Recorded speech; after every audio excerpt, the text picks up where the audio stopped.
First and foremost, our hearts and prayers go out to all the people in New Orleans affected by that tragedy. So um, we play a game, and there's real things always going on in the world. So much love to everybody in New Orleans at this time.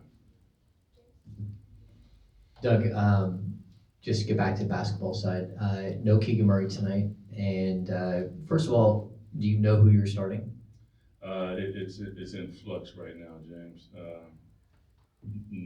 I got an idea, but I'm not sure. Okay. Secondly, Keegan looks like he's been off for a little while, as far as that ankle, whatever it is. How do you get him back on the right path? I'm not worried about Keegan actually. I think he's going to be just fine. Just continue to shower him with love and let him know that he is appreciated. We love what he brings. I just want to give him the confidence to go out and hunt for shots. Enjoy yourself. Have fun. We were playing a game. Is there parts in it where it gets tough? Yeah, but relax, do your thing, and he'll be fine. Doug, what's been the message regarding slow starts, first quarter starts here the last couple of days? Um, Hit the ground running. That's really more than anything. Like we're not trying to work our way into a game. Like we're not there. And even when we get there, I don't know that I'll be happy with that. We want to come out and fire immediately. As soon as the ball is thrown up, it's all gas, no break. Doug, you've obviously gotten an opportunity to work with Domas really closely over the past couple of years. It's hard to ask for someone who puts up the numbers that he puts up, ask for more. But what do you think more is, or the next step is for Domas and his production and influencing winning? I think that you've seen a little bit of it now, like he's shooting more three-pointers. Like to be an all NBA talent, and I've said this to him, is like still have areas in your game that you can, like that is wow. It's amazing, really, to be honest with you. Like sometimes I don't even know if he realizes how good he is, and that's a blessing because he's very humble. But at the same time, like own that because you got it going on, man, and we need you to have it going on. So he's a worker, man. He works his butt off. So it's not another one that I'm not worried, especially that guy. Like he's in the gym, he stays, he's fit, he'll do anything for the team. Like, yeah, I'm with it. Coach, what's been your message to the team about protecting home court from your perspective?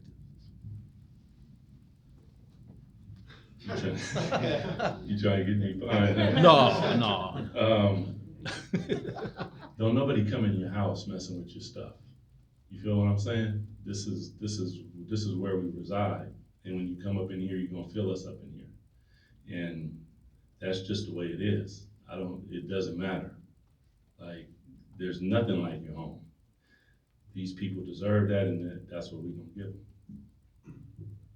Doug, as a guy who's an elite defender yourself, who do you view on this team as your best defenders and why? Keegan brings versatility and strength and length. Keon brings energy, the ability to pick up, has a knack, an instinctual part of him that you just can't teach. But probably our best defender is Fox, in my opinion. Like Fox is elite. When he sits down, it's a problem. And but so much is required out of him as somebody who did what he does. Like there were nights where I'm sticking someone and I go to the other end of the floor to rest for a second because I'm giving it up on that end. So finding the balance for him is a thing, but he's special when it comes to that. He can move his feet, he's strong, he has instincts, he's athletic. I mean, and he's bigger than you think he is, and he's stronger than you think he is.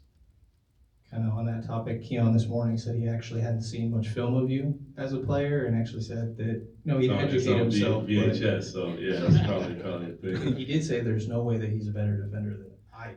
Uh, Curious your take. well, I love Keon. I would disagree with Keon, but I do love Keon. Yeah, it's on VHS. I don't think that, although we don't have VHS no more, do we? Is it in color? I think it's real grainy too. When you got hair and the whole, he's like, that ain't even you, man. What are you talking about? You bald. No, but he's special, man. It's just trying to get him to understand who he is in that. Like when he hits the floor, there's no rest.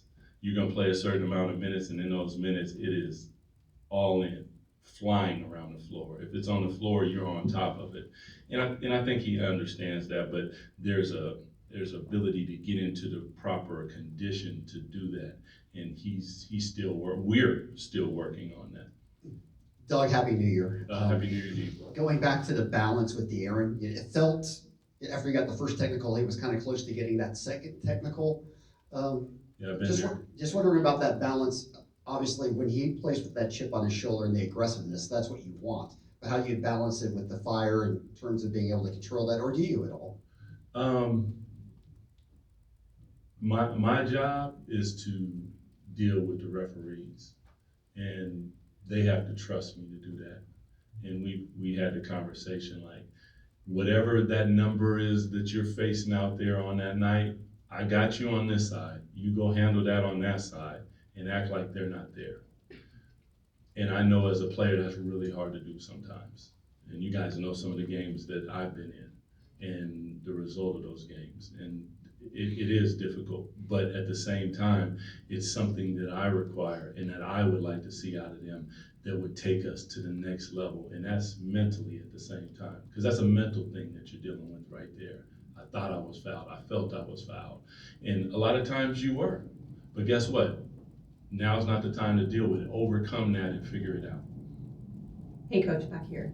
Yes. Staying on maybe the defense train, but on the opposite end of the court tonight. I mean, I know that Nick Nurse's defenses are always known for being super aggressive and forcing turnovers, but Kelly Oubre had 8 steals their last game. Just what are you in your scouting seeing from what they are able to do on that end of the floor and their strengths there? Yeah, it's impressive. I mean, they change up defenses quite often. You're going to see multiple zones. You're going to see blitzes. You're going to see unders. You're going to see all types of things. But that's where you got to be on top of your game. And a lot of times you have to take what the defense gives you. And sometimes by being over aggressive, it's a help. But you have to be on point to recognize that. So I see what Nick does.